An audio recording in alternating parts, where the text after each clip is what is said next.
Enjoy all episodes of the RCWR Show on iTunes, Stitcher, TuneIn Radio, Spreaker, and iHeartRadio. Warning, the RCWR Show with Lee Sanders is intended for a mature audience only. The following is an Infinity One Productions presentation, keeping it honest, insightful, and interactive. Covering the latest in wrestling and beyond since 2011. You're listening to the RCWR Show. Now, your host, live from the nation's capital in Washington, D.C., Lee Sanders. What's going on, guys? Lee Sanders here of the RCWR Show. We are just a handful of days away from WrestleMania weekend. Are you guys excited? WrestleMania is coming up this Sunday. One of the many ways you're going to be able to check it out is on the WWE Network. It's going to be coming to you from Orlando, Florida, baby. And we've got not one, not two, not three, not four, not even five, not even six, not even seven, not even 8 matches. We got a total of 13 matches as it stands right now that we're doing this recording for you all. Now, to kick things off, we got a couple of pre-show matches. I am seeing, first off, we got the 6-pack challenge for the WWE SmackDown Women's Championship.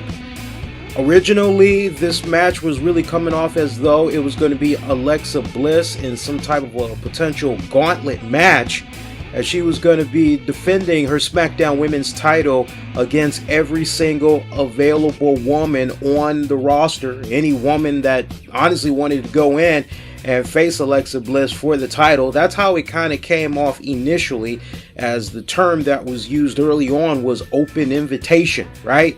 And now it's morphed into a 6-pack challenge. These are our participants as Alexa Bliss defends the title against Becky Lynch, Natalya, Mickie James, Carmella, and my favorite, Naomi, who shockingly made her return this past week on SmackDown. A lot of us did not expect for her to return, at least not on SmackDown. Many of us were under the impression maybe she was going to make some type of a surprise appearance at WrestleMania, but no.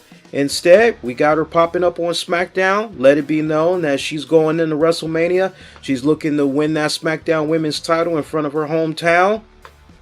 I gotta tell you, man, for me personally, I really wasn't sure what was going down with Naomi, but now that we know she's in the mix of things, I gotta tell you, I am really liking the odds of a Naomi walking out as the new SmackDown Women's Champion. And honestly, I'm gonna explain to you the reason why. Look, when it's all said and done, it was a really good feel moment a couple of months back when we saw Naomi win the title off of Alexa Bliss. Say what you will. Yes, the timing seemed a little bit off, that like with Alexa Bliss still relatively young in her career, especially as a women's champion, all of a sudden it just got derailed out of nowhere, Naomi. But that little bit of frustration, that little bit of what the hell that you experienced when you saw the title change hands, it quickly vanished, because it was then you kind of realize, especially if you've been watching the WWE product for a good handful of years now, Naomi has been doing any and everything that has been asked of her. I mean, we have really seen this woman blossom before our very eyes, starting off as one of the Brodus Clay dancers, just gyrating all that jazz, to eventually getting involved in the Divas division when there was still a Divas division, and then making the transition into just a women's revolution, women's wrestling for the WWE. She's been through it all. She has put in the time, respectfully. I don't like the whole cliche, you deserve it, and all that good jazz, but I gotta tell you, I was quite pleased. I was actually pretty happy for Naomi when she had became the SmackDown Women's Champion. Then she had that unfortunate little incident, little injury. Really wasn't sure what was going to be going on with her status as far as whether or not she was going to be defending the title at Mania, but looks as though she was able to do what she needed to do, and now she's back into the fold again. And I got to tell you, I'm really liking that story of Naomi coming back, and everything just kind of comes full circle for her. I think we all can be in agreement the run for Alexa Bliss, it's been a little bit ice cold. Mickie James, I love the fact that she's back. What is she now? 37, 38 years of age. I love the fact that she's back. Would be nice to kind of have a little bit of a Cinderella story, because as it stands right now, she's just kind of been there, just floating there, respectfully, on the SmackDown roster. And look, I get her role respectfully. She's there to basically help enhance the other girls that are up and coming right now, even those that maybe have been there for a couple of years.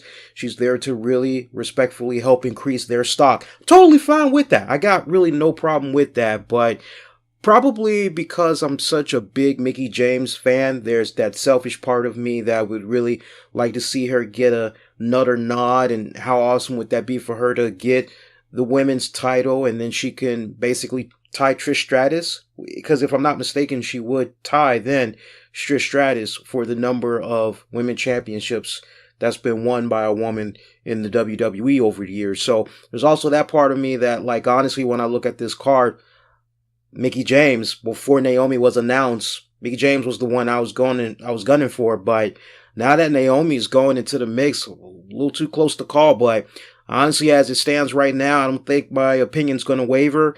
I got to go with Naomi when it's all said and done. Let's go to our second matchup. And this actually had a lot of people pretty upset that this was going to be on the pre-show card. Of course, I'm talking about Neville defending his Cruiserweight title against AA Austin Aries. Yeah, a lot of people were actually pissed off about this. They did not like the fact that probably what's going to be one of the greatest technical matches that we're going to be seeing.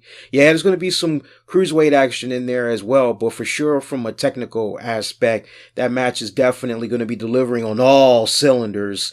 A lot of people upset, taking to social media. Shoot, just earlier today, saw an interesting tweet that Austin Aries had put out. It was like maybe a 3-part tweet.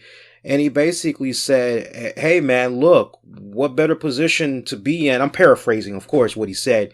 But in a nutshell, he was like, honestly, what better way to kick off WrestleMania than with the pre-show? Because quite honestly, with this match being on the pre-show, now you have a reason to check out the pre-show. You know, it's basically setting the tone. Austin Aries realizes that this could very well be the match that's going to have a lot of people talking when they look back on WrestleMania as a whole. And I do believe in my heart of hearts that this match, it's definitely gonna deliver. I got to tell you, of the entire card, of the matches, this match I am strongly looking forward to. Weeks back, when Austin Aries was kind of teasing that maybe he was getting ready to come back, I'm going, Austin Aries, Neville, that would be freaking awesome if they go there, and they're going there.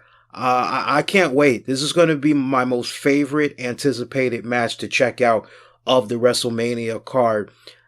Look, I love what's been going on with Neville. I love this whole run that he's been doing as the king of the cruiserweights. Love that whole jazz. Love this new demeanor. A lot of people are like, yeah, he should have went heel a long time ago, blah, blah, blah.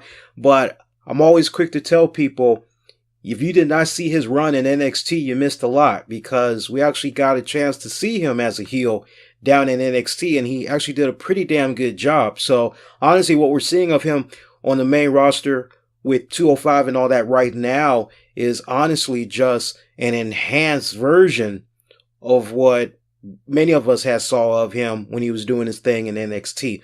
But I'm loving it right now. Seemed as though right before Austin Aries came into the picture, maybe Jack Gallagher, maybe it was going to be him. But when you really just stop and you think about it, look at the current landscape of the cruiserweight division right now, you definitely got to do everything in your power right now to try to make that cruiserweight division be somewhat relevant. And it's been a very interesting learning experience for the WWE, I would have to say. When 205 first started, bit shaky, definitely rocking when it's all said and done. And I say rocking, not in a good way. It was struggling to really find its identity.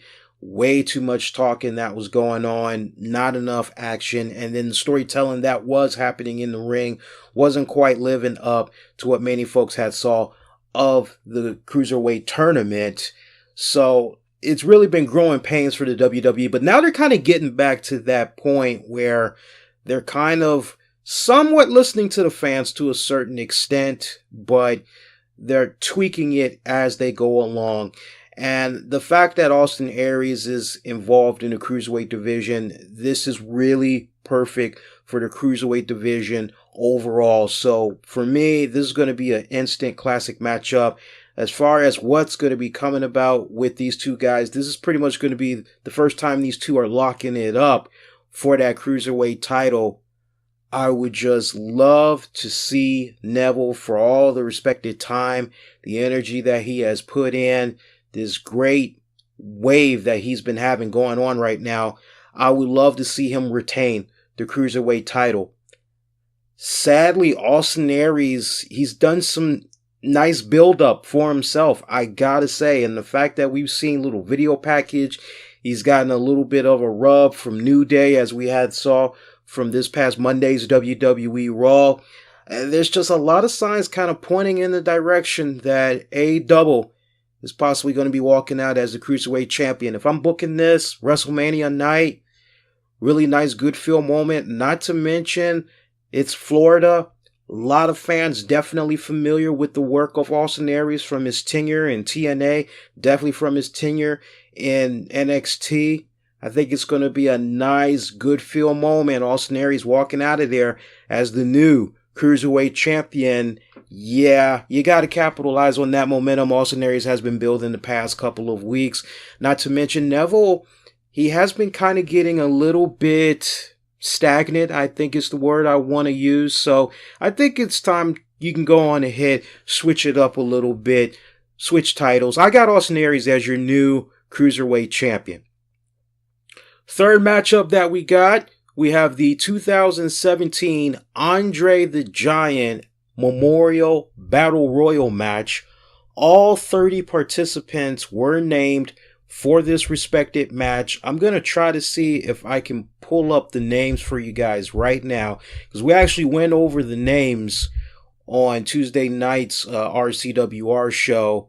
Sami Zayn, Braun Strowman, Goldust, R-Truth, Curtis Axel, Primo, Epico, Bo Dallas, Jinder Mahal, Apollo Crews, Mojo Rawley, Big Show, Kurt Hawkins, Jimmy Uso, Jey Uso, Chad Gable, Jason Jordan, Heath Slater, Rhino, Tyler Breeze, and Dolph Ziggler. All those names on top of Mark Henry, Titus O'Neil, Sin Cara, Simon Gotch, Aiden English, Connor, Victor, and Kalisto. Those are all the names that is in this year's Andre the Giant Battle Royal match. And apparently there were 31. Am I reading this right? Yeah, that's 30 wrestlers. Apparently there were 31 in the first Andre Battle Royal, 30 people in the second, and then 20 people in the third. And there are still wrestlers without an official match at WrestleMania, the likes of Samoa Joe, Luke Harper, just to name a few. So there's a strong possibility that there could be a couple of surprise entrants in that Andre the Giant Memorial. And I want to really kind of highlight for you guys, do not be too surprised if you might see Shaquille O'Neal pop up in that. I know WWE and Shaquille O'Neal's people, they've been going back and forth over the past handful of months, trying to see if they can iron out something where some type of a program could be worked out between Shaq and Big Show. Big Show, to his credit, dropping a significant amount of weight, looking all nice and toned up. Big Show with abs, Big Show with guns. Shaquille O'Neal, on the other hand, doesn't really come off as though he's been working out. I could be wrong, but a little bit that I've seen, I tend to follow him on social media. Not really seeing too much that's out there, but I remember Triple H had gave a conference call a while back, and the question was brought up whether or not Big Show taking on Shaq was going to actually go down or not, at which Triple H said, look, we really would love for this to happen. It's a touch and go situation. Hopefully we can work something out. I think they're just kind of keeping it close to the vest right now, honestly. as time progressed, given the current status of what was going on with Shaq, I honestly would not be too surprised if WWE decided to go, you know what, we can't really do a straight up one-on-one match. It's going to be the drizzling, you know what. So maybe honestly the direction we need to go in instead is maybe a battle royal match and maybe have Shaquille O'Neal make a cameo appearance that way. I think honestly that's probably what's going to happen. My 2 cents, my wishful thinking, Orlando, Florida. Yeah, definitely some connection there with Shaquille O'Neal. After all, he used to play for the Miami Heat and all that. So there's definitely some history there with Shaq and all. I think it would be a nice, good pop for the Orlando crowd, quite honestly. So don't be too surprised if maybe you see Shaquille O'Neal make some type of a cameo. Now, as far as who's going to be winning this year's Andre the Giant Memorial, there's one name that honestly jumps out at me in my mind. And just as I kind of said with this past year's Royal Rumble, and he did not disappoint, although I really wish he would have gone in the direction of not only tying Kane, but actually surpass Kane's record, maybe even tying Roman Reigns' record, hell, maybe even breaking Roman Reigns' elimination record. One name on this list jumps out at me that honestly I'm penciling in to win the whole damn thing. And that person I'm looking at right now is one Braun Strowman. That is my guy to win it all when it's all said and done. Think about it for a second. Think about the great run this guy has had for like the past, 8, 9, maybe almost 10 months, ever since the whole draft thing first went down. This guy has just been on one hell of a freaking roller coaster ride. I mean, getting nice good rub-offs from Roman Reigns, getting nice good rub-offs from Sami Zayn, doing a little something there, Jericho, Kevin Owens, brushing up briefly with The Undertaker. I mean, the guy has just really been coming into his own, continuing to evolve. He's getting better and better in the ring each and every single week. Not bad for a guy who honestly, one of the first times we saw him in the WWE, he was one of Adam Rose's rosebuds. Believe it or not. So, I mean, this guy has really come along a long ways. And just everything that has been happening with this young man, I really think you got to start looking towards the future.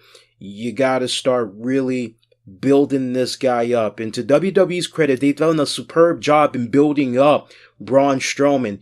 His cachet, so to speak, kind of took a little bit of a hit when they had Roman Reigns beat him cleanly in the middle of the ring several weeks back at Raw's exclusive pay-per-view. And a lot of fans were kind of like, okay, well, where the hell does Braun Strowman go from there? Remember, that was one of the points I brought up on the after show saying, what do you do with Braun now? And I pretty much had told you guys, well, unless you're going to put him in a match against Undertaker, the next logical steps would be either you let him win the Andre the Giant Memorial match, or whenever there's going to be some type of a Money in the Bank or Elimination Chamber event, maybe you have him win that to get a briefcase, right? So I am really looking as far as all the people on this respected list. Now, there's another name that kind of jumps out at me too. Sami Zayn. Sami Zayn, and I see somebody commented, Sami Zayn, he better win. David is saying Sami Zayn better win. Sami Zayn is a respected another name that I'm looking at from the standpoint when you look at all the storyline continuity that has come about with Sami Zayn dealing with the Authority ever since he was drafted officially to Raw and all. It just seems like he's really been in the doghouse. He can't really do anything right to please Stephanie McMahon. So I don't know, guys. I think quite honestly, I would be more inclined to go in the direction of Sami Zayn if Stephanie McMahon said to him on Monday night, hey, if you really want to be involved in this Andre the Giant Memorial match, okay, well, not only are you going to have to go out there and you're going to have to win your match to qualify in order to participate, but I'm going to increase the stakes even higher for you. If you don't win that Andre the Giant Memorial, then you're going to be fired right there on the spot. Now, some people may kind of feel, well, Lee, that's just going to be a foregone conclusion. We kind of know what's going to happen. You would think, but just everything that's been kind of going on with Sami Zayn and the Authority. Look, trust me, nobody would like to see Sami Zayn excel more on the roster than yours truly, but I'm just not really picking up the vibe right now that Sami Zayn is even going to be going in that direction as far as winning it all. I just got to look at a guy that really needs to have the bragging rights right now, a guy that is continuing to rise. He's got people talking, and he's talking about him in a good way. All the names that I just went over, honestly, Braun Strowman, that's the guy that really, really screams out at me. So heaven forbid it goes to Big Show. Again, I don't know, I think a lot of us are going to be frowning our faces at that point. Anybody but Big Show, right? Right. But yeah, Braun Strowman, that's the one I'm looking at to win it all. Let's go on to our next match. We've got on the official card, we've got Luke Gallows, Carl Anderson. They're going to be defending the WWE Raw Tag titles against Enzo Amore and Big Cass and Cesaro and Sheamus. That should be a pretty damn good tag team match, actually. I'm actually looking forward to that one. I really hope it doesn't come off more so like a Raw match and it actually comes off like an awesome WrestleMania match. Because a lot of these matches I'm looking at on the card, I'm kind of hoping that we don't get like a TV match. So I really hope that some of these matches, like what I just named, they really crank it up. You know what? Enzo and Cass are really coming off like the Susan Lucci's of the WWE, man. Like, they have yet to win tag team titles. How is that even possible? For all the great success that these guys had respectfully when they were in NXT, they never won the tag titles. Thus far, since they've been on the main roster, they've never won the tag titles. Gallows, Anderson won tag belts all over the globe. Finally won the tag belts in the WWE, thus completing the dynasty, if you will, the trifecta or whatever you want to call it. Cesaro and Sheamus, they've been to the dance. Enzo Amore, Big Cass, I am really liking those guys right now. And this should be a damn good tag match because it's going to be a triple threat ladder match for those tag titles. So I'm actually really looking forward to that one. So yeah, I'm really thinking it's time. I think the trigger's finally going to get pulled on Enzo Amore, Big Cass when it's all said and done. We got Dean Ambrose. He's going to be defending the Intercontinental title against one Baron Corbin.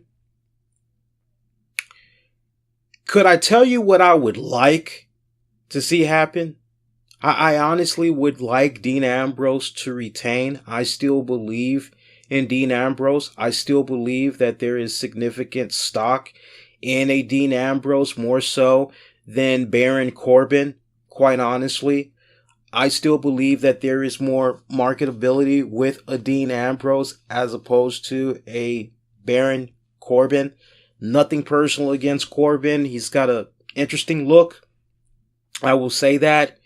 But he still does not really strike me as menacing. He doesn't strike me as sadistic. Everything that the WWE is trying to portray Baron Corbin out to be, I'm just honestly still not picking up that vibe. Is he growing on me in any type of way? Not in a positive way. He's not growing on me at all. So honestly, I need to see something that I haven't seen before when I look at this particular matchup for the Intercontinental title. I need to see Baron Corbin really freaking crank it up a notch big time. So I'm really hoping that Dean Ambrose can truly bring out the best in Baron when these guys really, really lock it up for this Intercontinental Championship match. But what I would like to see happen is a Dean Ambrose retain. But with WWE continuously reminding you week after week, by God, Mauro, Baron in the future, Baron gonna be a future champion one day. I mean, you're pretty much reminded of that every single freaking week. you would think that it's probably a foregone conclusion. Baron Corbin's going to retain the Intercontinental title, yeah? Yeah. That's the route I'm going. John Cena, Nikki Bella, they are going to be facing The Miz and Maurice. It is going to be a mixed tag team match. Probably one of the best stories for an intergender tag match, man. I tell you, I got to give WWE a lot of credit to the way they've handled this particular program. Just the story alone, enough to really get behind, especially the scathing promo that John Cena had cut on The Miz and Maurice on SmackDown this week. For you guys that regularly maybe don't check out SmackDown, you really need to go out of your way and go online and see if you can pull up that entire segment from the moment John Cena and Nikki Bella came out. I mean, we literally had watched The Miz and Maurice. They both got neutered right before our very eyes by John Cena. It was like freaking ridiculous, man. The funniest stuff that I have seen in quite a long time. I'm telling you, I felt like the black dude in Rocky IV when Apollo Creed got knocked the hell out by Ivan Drago, and the black dude in the corner, he's like, throw the damn towel. I mean, that's honestly how I felt watching John Cena just cut both of those guys down to size. I got to tell you, for all the great momentum that has been happening with The Miz and Maurice, nothing, and this is the big fan of me that has been a big supporter of The Miz for many years now, always never wavering from the true potential that I see in him. And I gotta tell you, he's been getting a lot of opportunities since this draft thing has happened. I don't know if eventually it will get to that point where he'll be able to touch that WWE title again.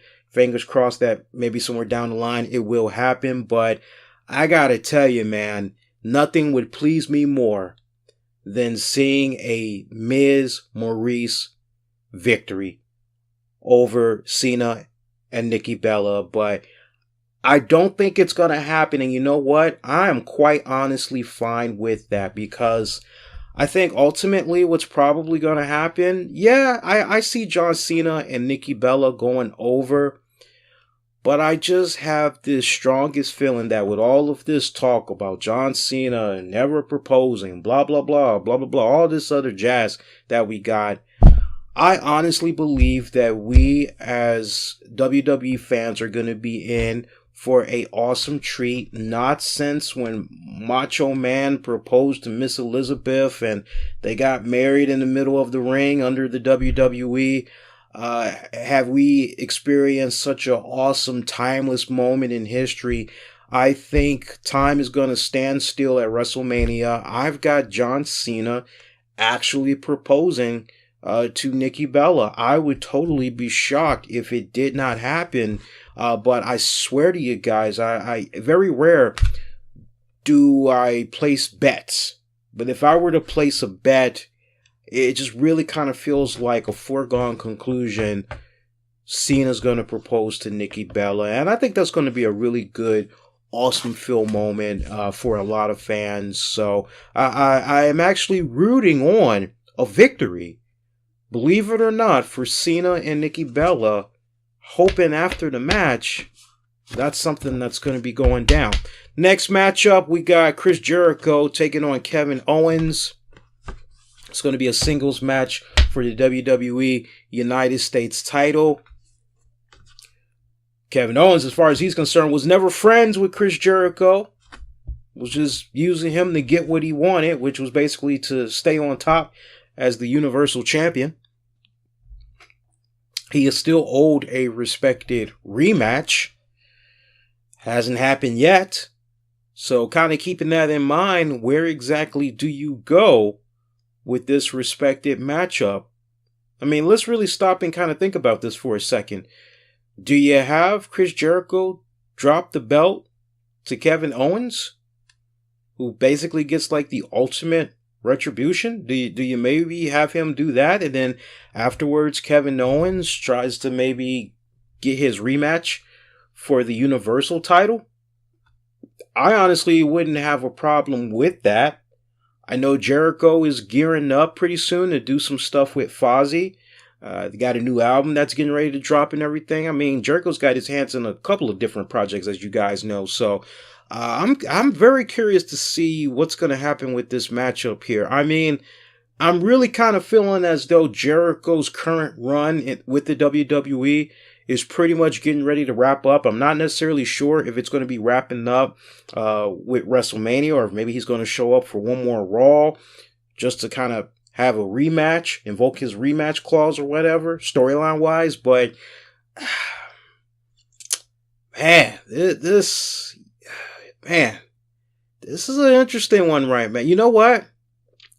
Jericho's on his way out. I gotta see Kevin Owens.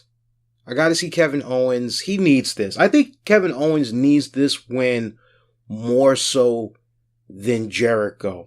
Because when you just think about the current story arc that's pretty much been laid out, you got Kevin Owens basically saying, man, Jericho, I had you as a side piece just to make sure that my Universal title was protected. You know, I think we need to kind of go back to seeing, what's he calling himself right now? KO Mania 2. And then if he's not calling himself KO Mania 2, he was also calling himself the Kevin Owens Show. Well, we kind of need to go back to seeing Fight Owens fight.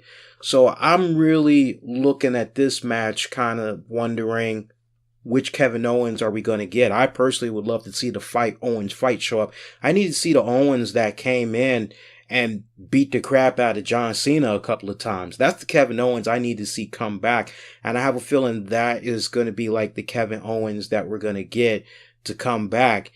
Now, keeping in mind that Samoa Joe's nowhere on this card. Could he maybe pop up for the Battle Royal? Who knows? But you kind of can't help but wonder how much of a factor he's going to play in this respected matchup. Me personally, if I was booking this, I honestly would have Samoa Joe at some point show up. Now, just think about it for a second and hear me out real quickly, and I'll move on to the next match. Remember, Samoa Joe tried to come out to help Kevin Owens earlier this week on Raw. Jericho had attacked him from behind. Samoa Joe, the way he's been kind of coming off, once you're a marked man under, his radar, he's gunning for you with everything that he's got. So you got a little bit of continuity right there. I honestly would not be too surprised if Samoa Joe played some type of a factor and basically was able to help Kevin Owens get that United States title. On the flip side to that, I could also see maybe something coming about the very next night. Jericho not exactly at 100%. He comes out and, he demands a rematch for a shot at Kevin Owens' title or whatever. But then maybe somehow he ends up bumping into Samoa Joe again. A little bit of unfinished business right there. Samoa Joe gets the best of him, shelves him for a little bit. That lets Jericho go do what he needs to do in real life, right? Or maybe you can have some type of a scenario occur where Jericho gets attacked the very next night by Samoa Joe just out the clear freaking blue. So either way, I'm kind of looking at this one thinking Samoa Joe may play some type of interference in that one. Next matchup, we got Bayley defending the Raw Women's title against Charlotte, Sasha, Nia Jax. Fatal 4-way for the Raw Women's Championship. It's a fatal 4-way elimination match, mind you, for the Raw Women's Championship. This is going to kind of be a little bit of a homecoming, if you will, for Bayley. A lot of shows she did for NXT down in Florida, man. So I would imagine the crowd's really going to be popping big in her favor. I'm looking at this, man. I got to tell you, probably one of the interesting dynamics in this matchup I'm going to be paying attention to is what exactly is the true colors of Sasha Banks. Is she going to flip the script and do what she needs to do to get that Raw Women's title back around her waist? Is she really going to show Bayley, hey, you really can't trust anybody, especially when it comes to trying to become a champion? Or what? Nia Jax, the lone wolf in this one, probably the one person you're looking at wondering, could she win it all? Could she be the surprise hit? Could she maybe shock everybody? Could WWE go in that direction respectfully? I look at it like this. The night after WrestleMania, that's when it's really going to be like, okay, now where do you go from here? And I think that's the bigger story that we need to be asking ourselves respectfully, because think about it like this. Bayley retains. Great. She's still champion. But at this point, maybe Sasha Banks wants another shot at Bayley. Maybe Sasha Banks starts revealing some true colors, a little bit of disdain, a little bit of jealousy. And then maybe eventually a heel Sasha Banks gets the title off of Bayley. That's a angle that you can look at respectfully. I think we all can be in agreement. Charlotte has touched that belt so many times. She's good. Don't get me wrong. She is good. But man, there's just that big part of me right now. Charlotte she doesn't need the title right now. She does not need the title. To basically see the title continue to go to her at this point, nothing more comes to my mind than it just basically is a prop. And thus she is a prop as a result. And she doesn't need it. She's at a point in her career right now. She does not need the title. She can easily just come out there, spit that fire on the microphone, and that's basically it.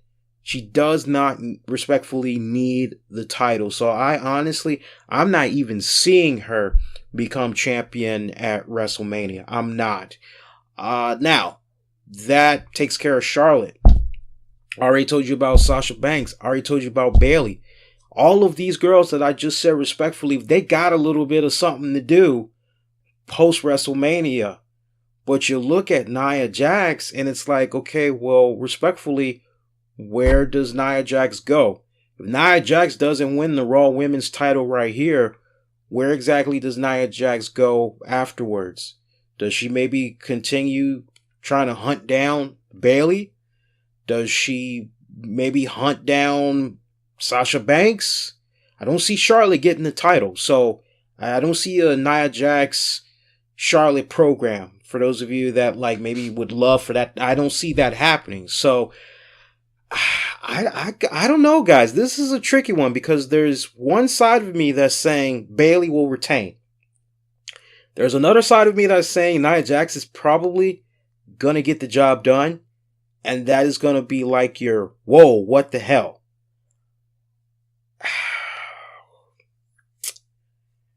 I'm speechless. I am lost for words on this one. Can I come back to that matchup? No, right? Because I have to pick a winner. Honestly, if I gotta pick a winner, God, I want to say Bayley so bad. I really, really do. But I gotta be brutally honest with you guys. The promos for me are not getting better for Bayley. Yeah, she's always been solid in the ring. I'll definitely give her props on that one. But I tell you, seeing her come out with the promos after about 3 minutes, I'm ready for somebody else to come out and try to help her out because it seems like she's struggling. Put it to you like this. Anybody that has played the new WWE 2K17 video game, you know when you have those options in, what is it? Is it My Universe or what's the other one? When you're in the career mode. It's career mode I'm thinking of. You know how you have those options where you can call out a wrestler or whatever and you can have like a battle of the words and you got to string together the right set of words to make sure that you're entertaining the hell out of the crowd and boosting your level gauge, whether you're a face or a heel. You got to make sure you're stringing together the right sentences to basically win the crowd over in your favor to earn more points. Well, I gotta tell you, every single time I see Bayley, she comes out, I'm picturing that damn gauge, and I'm always picturing the gauge just starting off so ice cold, and then it kind of goes backwards because she's like losing the crowd, and then like somebody else has to come out and basically save the segment, so to speak. Don't get me wrong. I love the Gilda Radner bubbly personality. I love that. I love it tremendously, but I haven't quite seen that much of a significant. I tell you what, if I could somehow get the Bayley that was doing those Snickers commercials, yeah, I would love to see that type of energy, that type of creativity kind of leak over to the Bayley that we've been getting on Raw these past couple of months. But as it currently stands right now, I'm more tempted to go, okay, you know what? Let's see what Nia Jax can do. I gotta go with Nia Jax. I mean, she's the sleeper in this matchup, man. And I'm looking at post-WrestleMania, all these other girls that I just mentioned, they can be getting involved in some stuff for the next couple of weeks, taking them respectfully to the next pay-per-view. Nia Jax is probably the only one that's kind of like, just kind of floating there. And I don't want her to continue to just be floating there, man. Shane McMahon, AJ Styles is going to be a straight-up singles match. Apparently what we have found out this week on SmackDown, I think this is a foregone conclusion that AJ Styles is going to win this one. Do I really need to elaborate more on this particular matchup? I mean, look, when it's all said and done, I'm not expecting a 5-star matchup. I'm honestly not. Shane McMahon, honestly, especially after what Shawn Michaels has said this week, I so wish this was AJ, Shawn, anybody else but Shane McMahon. Yeah, there's going to be some nice little high-flying spots, all that good jazz. I'm looking forward to the match. If anything, if you ask me straight up, I wish AJ Styles was going into this WrestleMania defending that title.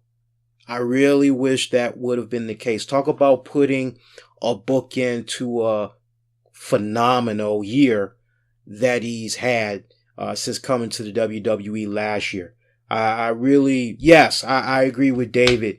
Dude needs a better WrestleMania opponent. I think we're all in agreement. Yeah, it'd be awesome if he had a better WrestleMania opponent, but we got to deal with this for what it's worth. I mean, and quite honestly, I'm not expecting a 5-star match. I think it's probably going to be like a 3-star match when it's all said and done. I'm going to talk about the next match, which is Seth Rollins taking on Triple H. That's going to be a non-sanctioned match. Seth Rollins getting the retribution. That's what it's all about, man. That is the name of the game. No pun intended.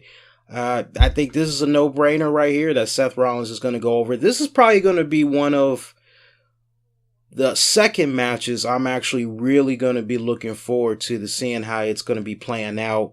I think it's going to deliver on all cylinders, and it's kind of nice that they're going to be switching it up a little bit. Now, when I hear non-sanctioned match and Triple H is saying, I wear this stupid suit and I try to be a corporate guy, I try to be a nice guy, all that jazz, I kind of can't help but wonder if, just for this moment, for this particular match, if maybe we could see a little bit of blood.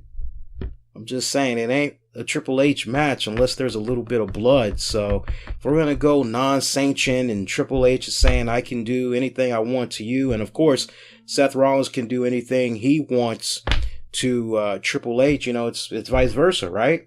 So you would just like to think that anything can and will happen in a match like that. But Seth Rollins I'm looking at for the retain. Undertaker, Roman Reigns. No, I do not see Roman Reigns going heel. Everybody just is like, heel. I don't see that happening. You got to piggy on back to some previous episodes of the RCWR show I did over the weeks. I basically had said what you've been seeing of Roman Reigns the past couple of weeks. It should not surprise you what's happening with his demeanor, because he's acted like this before and a lot of people enjoyed it. A lot of people were under the impression maybe he was kind of going the heel route or whatever. Contrary, he was just being a little bit of a tweener, so to speak. So I think the real question that we need to have going into this matchup is, how is The Undertaker going to be physically? Is he really going to be able to hold his own in this matchup? I'm expecting this matchup to be pretty physical. Undertaker, he didn't look good when we saw him at the Royal Rumble, man. He looked like he was seriously in pain. Got new reports floating around that this may possibly be The Undertaker's last. I hope for nothing but the best. I want for both of these guys to go in. I want them to have a phenomenal matchup. I hope Undertaker can somehow muster up the courage. He's probably going to be in pain, but I hope he can deliver somewhat a performance that we got from him the very last time that he took on Triple H. I hope he can kind of live at least up to that point, because honestly, The Undertaker past that really hasn't been that impressive whatsoever. But could Roman Reigns be the second man in WrestleMania history to defeat The Undertaker on the grandest stage of them all? Yes. Yes. Yes. Hell yes. I have been saying for the longest, especially with regards to Undertaker, Mania, passing the torch, so to speak, especially with a scenario occurring where you see guys like Brock Lesnar, Goldberg, The Rock, all these old school guys coming back. I've always been a firm believer in paying it forward. Now, the WWE's credit, they did it solid. They paid it forward, so to speak, when they had Undertaker lose to Brock Lesnar. But you know what? You look at a guy like Roman Reigns, still a relatively young man. I don't even think the guy is 35. Yeah, he's only 31. So you still got a good amount of years of marketability with a Roman Reigns. And I think right now, you need to cash that WrestleMania defeat for The Undertaker in. You need to have Roman Reigns go over The Undertaker. Whether the fans love it, they hate it, you got to build towards the future. And I think, quite honestly, this is how you do it. If this is truly going to be The Undertaker's last WrestleMania, then you need to kind of like have it go out on top. And see, I'm totally fine with The Undertaker losing to Roman Reigns. You know why? Because the streak doesn't matter anymore. Yeah, that's kind of nice, the current record that he has right now, but how about bigger bragging rights? Only two guys can make the argument that they had defeated The Undertaker on the grandest stage of them all, and bear in mind, those two men respectfully still have not faced each other one-on-one respectfully for a title. There's still some unresolved shit there. I didn't mean to say that word, but there's still some unresolved business there. So, I got to go in that direction when it's all said and done. We got two more matches to talk about. We got Bray Wyatt defending the WWE title against Randy Orton. I really, really would love Bray Wyatt to retain the title. I really, really, really, really would. Why do I get the feeling Randy Orton's gonna become the new WWE champion? That's honestly the vibe that I'm getting right now. And I'm really, really hoping that I'm wrong. This has been some of the best fun times I've seen of SmackDown within recent weeks. Bray Wyatt, Randy Orton just tearing it up. I could watch these guys for like another 2 months going at it with their psychological programs, vignettes, and all that. I'm really loving it. But quite honestly, if it was me personally booking this, I would love to have Bray Wyatt go over. I just would. I mean, I'm me personally. I got nothing personally against Randy Orton, but he's been the champion multiple times already. I like what's going on with the Bray Wyatt character. I would like for the WWE brass to get behind Bray Wyatt. All the interesting, just the interesting continuation of vignettes you can do with Bray Wyatt. The interesting matchups that you can do with Bray Wyatt. I mean, think about it for a second. You can have him lock it up with Dean Ambrose. You can easily slide in Luke Harper. Those two guys are feuding for the WWE title. There's some very interesting matchups you can do in there respectfully. If you maybe want to put yourself in a position where you can try to maybe help enhance a talent like a struggling Apollo Crews, you can easily kind of excel him a bit more, so to speak, if you maybe have him engage in a program with a Bray Wyatt. Some wishful thinking there. You could potentially do a little bit of something with Dolph Ziggler, maybe. I mean, the combinations are just really respectfully endless. Not to mention, you can easily get AJ Styles back into the fold. I mean, there is so many matchups that you can do. I mean, for me personally, and I have always been a fan of Randy Orton, but I have told you guys time and time again over the years, even said it to my friends respectfully, and they definitely would agree with me on this standpoint, which is Randy Orton has always been one of those type of guys when he is involved in just the right type of storyline and he's chasing after a title, you're so there for the ride. You're rooting him on. You're like, yeah, this is kind of like why I started falling in love with this guy in the first place. This is why I was kind of digging him. Yeah, all right, Randy. But then, like, once Randy gets to the dance and he's the champion, then it kind of gets a little bit stalemate. That has always been the case with Randy Orton. So there's just that part of me that really is not interested in history repeating itself once again. I personally would love to see Bray Wyatt. Come on, after all, Sister Abigail was vandalized there by Randy Orton. Come on. You know, it was violated, man. Sister Abigail's was violated. So I need to see Bray Wyatt kind of get a little bit of retribution. And our last matchup, Goldberg taking on Brock Lesnar for the WWE Universal title. Can I tell you what I would like to see happen, but what's probably going to happen? In my perfect world for this particular matchup, I'd like to have Bill Goldberg, Brock Lesnar go out there and give us all, minus the entrances, give us at least up to 14 minutes of solid action. Tell a really good story. Sadly, I do not see that happening, but in my world, that is exactly what you would get. You would get hook, line, sinker. Beginning, middle, end of a story and a match that would last up to 14 minutes long. It's owed to you all. It's in your due. So I would love to reward you all for the patience.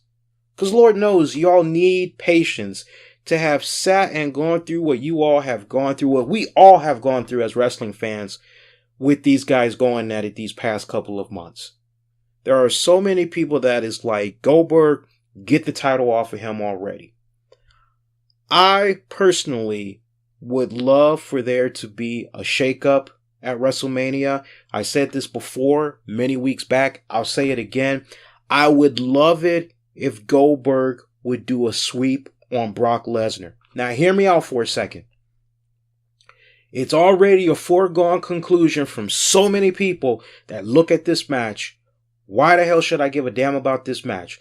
Goldberg's already going on his little farewell tour saying, oh, thank you WWE Universe for welcoming me back. Oh, it was so awesome being in this position where I was able to create new memories for my wife and kid because they never got to see me as a wrestler the first go round. Blah, blah, blah, blah, blah, blah, blah, blah. Okay, so he's on this farewell tour, if you will. And you're like, okay, that's all nice, fine, and dandy, but, you know, do you have to let us know that you're like blatantly going to be dropping the title to Lesnar? Do you have to make it so obvious? Can you do a little bit of a stroking off the fans a little bit? Can you jerk them around just a little bit? You know, don't make it so obvious. And that's what I don't like right now. I don't like the way this picture is being painted out. It's painted out in a way where it's like Lesnar's going to get the title and he's probably going to do it in about less than 4 minutes and you guys will enjoy it. I think that's the wrong freaking formula. that honestly spells out the formula. I hope I'm wrong. I really hope I'm wrong. I hope we get a match that lives up to about 14 minutes. I hope it's a really good back and forth. I hope Goldberg can honestly go out there and say to everybody, you all that thought I could not wrestle worth a damn, you all that thought I forgot, no, I still know how to do my thing and then some, and here you go. I hope the final act will deliver on so many fronts, but I don't feel it's going to. And I feel that is going to be a match that is really going to have a lot of us kind of going, what the hell, when it's all said and done. It's frustrating. It's really, really frustrating, which is why, just to swerve the fans, I am a firm believer you do a sweep. Think about it. When was the last time you saw somebody, let alone at Mania, that was engaged in a feud with somebody? They keep getting the one up, and then it goes to WrestleMania. When was the last time you saw somebody do a full sweep on somebody at Mania? It's been a good minute. Probably never. You go in NXT, it's happened a few times where two people have gotten into a feud and there's been a sweep. So, I mean, I would love for Goldberg to just sweep Lesnar, and then quite honestly, you pay it forward. Either you have Goldberg drop that title to a Kevin Owens, or you have him drop the title to Finn Balor. Just some wishful thinking right there, man. That's honestly how you pay it forward. That's how you pay it forward to the younger guys that got to continue to carry that workload that's going to be there for pretty much the whole calendar year. Not only doing main WWE programming, but also doing all the house shows, live events, etc. That's how you pay it forward, man. So honestly, that's what I would like to see go down. Will it happen that way? I'm not really sure, guys. I'm not really sure. But that is pretty much all your matches. So one more time, take it from the bottom, work my way up to the top. For your pre-shows, I am looking at Naomi as your new SmackDown Women's Champion. I'm looking at Austin Aries to become your new Cruiserweight Champion. I've got Braun Strowman becoming your 2017 Andre the Giant Memorial Battle Royal winner. Try saying that 10 times fast. I see Enzo Amore, Big Cass becoming your new Raw Tag Champions. Baron Corbin becomes your new Intercontinental Champion. Cena, Nikki Bella defeat Miz and Maurice. Cena will propose. Kevin Owens over Chris Jericho for the United States title.